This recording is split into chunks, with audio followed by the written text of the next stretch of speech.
and the deadly trio do it again.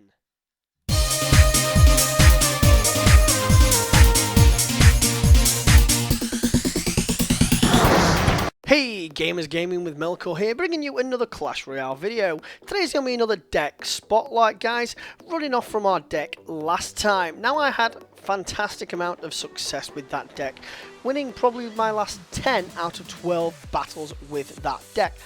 But I decided to change it up ever so slightly and make it even more efficient. So I know you're wondering, what have I done to make an amazing deck even better?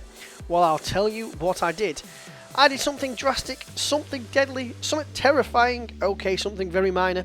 I actually replaced the Giant with the Royal Giant.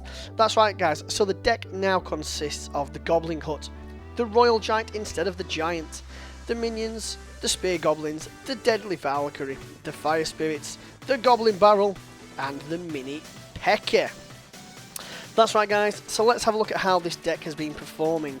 Now, I have had 5 battles with this deck, winning 4 and losing 1. One against an opponent who did have a Royal Giant, a Princess, and a level 7 Hog Rider. But other than that, as you can see, victory after victory. And the one I lost was very close, and I probably shouldn't have lost, just a bit of poor placement on my part. So actually, guys, let's just scroll through and have a look at some of the other matches with the deck previous. Victory, victory, victory, victory, victory. 1 or 2 defeats in there, but that's when I had a slightly different deck, so I was trying out a few different things. So as you can see, guys, this deck is performing exceptionally well. So let's go on and have a look at a couple of these replays. The good thing about this deck is, even if you think you're about to lose, this deck can turn it around and produce a fantastic win. And that's the joy of this deck, is the synergy in how it works together. So we are playing a level 9, but as you can see, their card levels are actually higher than ours in many situations. So there isn't actually that much of a difference between us, barring a few hundred hit points on my towers. So as you can see, I dropped my Valkyrie off at the back there to start a little push, waiting for our opponent to see what he does. And then he drops a Goblin Hut. Oh my god. So in response to that, I dropped my Royal Giant out the front to try and take some HP off that tower. Unfortunately, our opponent does drop his Valkyrie, taking some damage off ours. But we do get that tower down to 1580 and giving us a nice little start. And at this point, we are slightly ahead in the elixir race. Now, our opponent does something crazy and drops in the Goblin Barrel. I wasn't expecting that. And because of that, that Musketeer and Goblins are going to absolutely destroy my tower. That was a fantastic piece of work, taking our tower down to 28 on his first attack. At this point, I was very, very nervous. Understandably so, giving our opponent a well played there, because let's be honest, that was a fantastic piece of play by him. A fantastic piece of play. So as the elixir builds back up, we're just waiting to start all over again. So again, I drop my Royal Giant up the front, and this time I use my own Goblin Barrel on that tower. Thankfully, he doesn't have anything to counter that until he drops his own Goblin Barrel on our head. By that point, we've got their tower down to 474. Unfortunately, he does have his Valkyrie and all his Goblins coming forwards, and he does manage to take our tower down. So we've now got our Valkyrie up front, and we've got to try and see if we can get through to that tower with 474 HP. Unfortunately, he is dropping Spear Goblins down left and right. Though we do manage to take a hit on that spawner, we unfortunately do lose our attack and our momentum. So I decided to change things up and start a little push down the right side, knowing that all I need is a little bit of a counter with my Royal Giant to take out the left.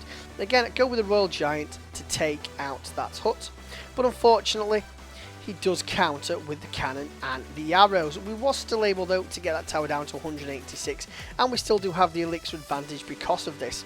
So I drop down my Mini Pekka and my Valkyrie to start push down the opposite side, while our opponent decides to drop his Goblin Hut again. I drop my Fire Spirits to push through to that tower. Unfortunately, only getting down to 17 health, but the Royal Giant is going to take care of that, leveling the game at 1 apiece. Now, at this point, I could push on for 3. But I decided that's probably not the strongest option. I'm just going to keep putting pressure on the entire board. So I drop my own Valkyrie on top of his Valkyrie and his Musketeer, hoping that my Spear Goblins can take out that Valkyrie and Dragon. So we get their crown tower down to just a 1968 and the main tower down to 2000. At this point, we've got to start pushing on and putting on a lot of pressure. So I drop my Royal Giant and my Spear Goblins down to take out that Goblin Hut. Again, they do drop down that deadly Valkyrie. But our Mini Pekka is going to do most damage to that. So at this point, we are in a slight advantage from a massive losing position that we was a short while ago. Valkyrie in front to soak up as much damage as we can from that musketeer and those spear goblins, and then I drop down my Mini Pekka to try and take out that spawn. Unfortunately, I dropped him in the wrong time and unfortunately wasn't able to do so. So at this point, I drop my Royal Giant just to soak up some of that pressure, as I drop my Fire Spirits to take out that multitude of spear goblins. As you can see, our opponent is just defending. At this point, you think 15 seconds of overtime left, it's going to be a draw. But no, I decide to keep putting the pressure on. So in goes that Mini Pekka.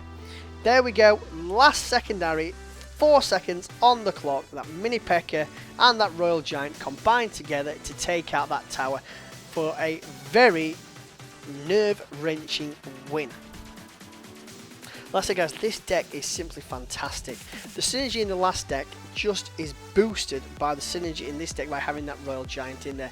So let's just have a look at one more now before we kick off. So again, we've got the Royal Giant deck. We're just waiting to see what our opponent does, and then we're going to drop our Goblin Hut in the back so as to not waste elixir. We put it at the side where he has dropped down his level 10 minions, just so we can take them out before they do too much damage to our tower. Normally I do like to push down the left hand side, but obviously because of this we've changed it up to the right. As he's dropped his witch, we're going for a counter push down the opposite side, dropping both the Royal Giant and the Goblin Barrel. Now as you can see, he does drop down his barbarians and then his own fire spirit, so we do manage to get that tower down to just under 2,000. We drop our own spear goblins just to slow that advance, just so we don't lose too much hit points on our tower. And then we are now waiting to build up that elixir again. At this point we are slightly down on the elixir front. Now our opponent does drop his Valkyrie, which is only level 6 to our level 7, so we drop our Valkyrie in front just to soak up the damage while it's assisted by our tower. Now we're also going to drop down our Royal Giant, and then we are going to wait and see what our opponent does. Unfortunately, he does drop down those minions and his own Royal Giant. So at this point, we drop our minions down to assist in taking that Royal Giant down as quickly as possible. So then we can take out those minions with our own minions. Just like that. Unfortunately, our opponent does drop down that level 3 witch. The witch is very OP at this moment in time within the game, even though it's a card I don't really enjoy using. So as you can see, before that witch can do anything, we're just going to drop down our fire spirits to take it out. At this point, guys, their left tower is down to just over 1,000 and the right tower is only down to 2,300. So at this point we are in a slightly winning position, but only just. And it's at this point the opponent decides to drop down the Sparky. Oh, I hate the Sparky. It can be countered with the right deck, and luckily that's the one good thing about the Spear Goblin Hut, is that it tends to distract the Valkyrie. The Valkyrie? What am I talking about? It tends to distract the Sparky. So I drop those fire spirits down to help take it down and take down those minions. And then we start to build up a little push down this left hand side. We're just going to allow the right hand side tower to be damaged by that barbarian. Nothing we can do about it. So at this point we've got the left hand tower down to 337, and we're going to drop down the Royal Giant to take it out as quickly as possible. So at this point we've got two options. Do we go for the crown tower or do we go for the second tower? So I like to play my odds here, and I'm going to try and not take both, but distract our opponent enough to not know where we are going. So I drop down my Goblin Barrel to distract the Sparky, because I know we're going to lose that tower anyway. So we're going to take that Sparky down as quickly as possible. Drop the Valkyrie just to finish her off. Now as you can see, our opponent is dropping troops left, right and centre. So we do get his crown tower down to 640, as our tower goes down to 838. Now as you can see, he's dropped the Sparky in the background. But I knew he can't, even though if he does hit our Royal Giant, he's not going to do that much damage. So down goes the Royal Giant, in goes that Goblin Barrel. Boom! 44 seconds into overtime, or left in overtime, and the Goblin Barrel combined with the Royal Giant takes down that crown tower for a solid 3-1 victory. This deck is so versatile, guys. It's absolutely fantastic. I absolutely love it. That's Daz being as funny as always in chat. As you can see, guys, I do have a giant chest opening in 11 hours. Fingers crossed for something good out of that. So, guys, That's the deck. It works so well. We have the Royal Giant in combination with the Goblin Hut, the Minions, the Spear Goblins, the Valkyrie, the Fire Spirits, the Goblin Barrel, and the deadly Mini Pekka. The Mini Pekka is probably my favourite card in the game at this moment in time. If you can get that Mini Pekka into the tower, it's just going to melt it. So guys, that's it from me. If you like what you see, comment below, let me know. If you've not subscribed, do me a big favour and hit that subscribe button, and I'll see you gamers next time. Take care.